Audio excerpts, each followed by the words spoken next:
Hello and welcome to another sort of quick video about how to clean your student house for an end of tenancy inspection. So this is if you're all moving out, your third years, the whole house, the studio needs to be cleaned and it needs to be sorted. So I'm just going to move this. What can you do? Where do you start? So the best place to start is you'll be given an inventory list when you move in, and this is the thing the letting agent, landlord, student provider is going to look at. Go down the list, see what you need to clean, see what you need to make right, and contain everything that you were given in the house at the start, and then you can start going around and cleaning it. You start in the kitchen, that's going to be the messiest place, everyone look in there, get your oven sorted, worktops, food cabinets, and then your fridge and your freezer sorted, cleared. Make sure you get all food out, make sure you get all perishable food in the bin and get the bins taken.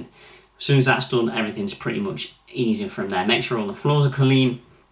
Go into your living room, mop the floors, dust the skirting boards, make sure, all shelves are nice and clear of dust. Everything's nice, clean and as you were given.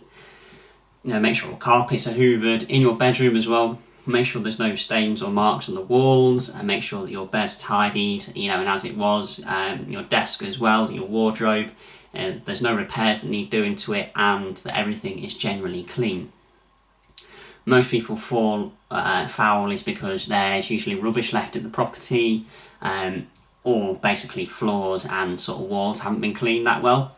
There's usually stuff in the oven, there's usually food about, and it generally gets recharged back to you. So if the letting agent has to remove rubbish, it's going to cost them, they're going to charge you for it, and they're going to charge you an admin fee because it takes their time. So make sure that when you're leaving for your end of year, third year tenancy, make sure that you focus on, firstly, your bedroom.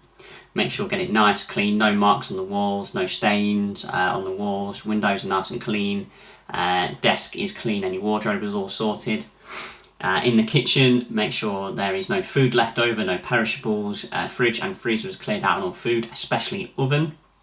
And then your bathroom is spotless, all mucking together. Make sure your toilet's clean, your shower's clean, there's no soap scum on the showers, all the netting is clean, everything like that. And make sure all floors are mopped and hoovered. Won't take you long, honestly. If you all do it at once, it'll take you about half a day to a day. If you get any questions, let me know. My name's Sam and I'm a student.